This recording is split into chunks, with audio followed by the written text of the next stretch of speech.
皇后娘娘驾到！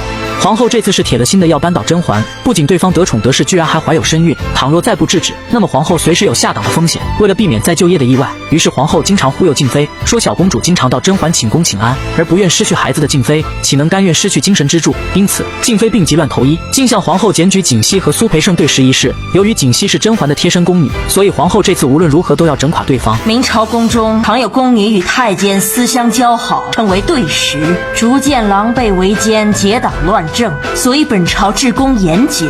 可是今日竟在眼皮子底下发现了这个，熹妃，你可识得？而甄嬛当然知道此物的出处。当初景熙为帮自己重返皇宫，她特意送给苏培盛作为定情之物。不过甄嬛却装傻充愣地表示，可能是景熙不小心丢失了此物，不知哪个好人有拾金不昧的精神，还请皇后明示，也好让臣妾答谢有心人。没想到甄嬛有职业律师的思维，愣是将不利的证据说得如此轻描淡写。静妃，你说，前几日臣妾和熹妃惠嫔去看望端妃，正好碰上苏培盛给我们请安，结果从苏公公的袖口里掉出了这个东西。甄嬛对静妃的转变感到不可思议，昨天还是好姐妹，不料今天你却捅刀子。其实静妃内心也是慌的一批，若不是怕甄嬛抢孩子，她也不会出此下策。接着甄嬛顺着静妃的话说道，一个荷包并不能代表他们有苟且之事，另外很可能是苏培盛捡到景熙丢的东西。皇后深知甄嬛在大学获得过答辩金奖，于是决定搜查景熙的房间，企图用证据来说话。这事既已露出了端倪，本宫就不能坐视不理。景熙是臣妾身边的人，这事不劳皇后娘娘动手了，臣妾来做就是。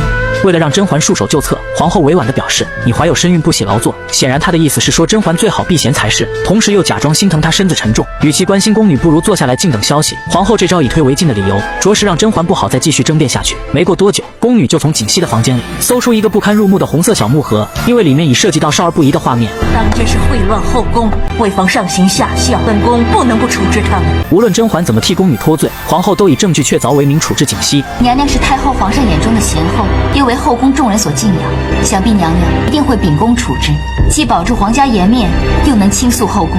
甄嬛知道这是皇后借此打压自己，因此皇后绝不会轻易的放过景熙，所以她故意迎合皇后，肯定会秉公办理。当然皇后也听出了甄嬛话里有话，随即她用高姿态的语气警告对方，本宫自有分寸，还轮不到你来教我做事。再者我作为管理员，当然会依法审核评论区。言罢，皇后带着所谓的胜利离开了此处。皇后果然耐不住。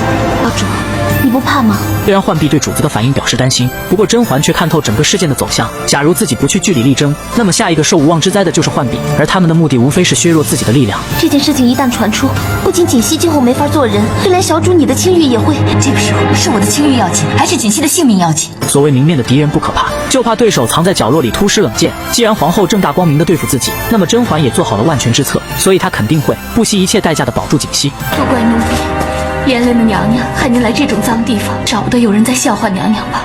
奴婢真是无颜再见您了。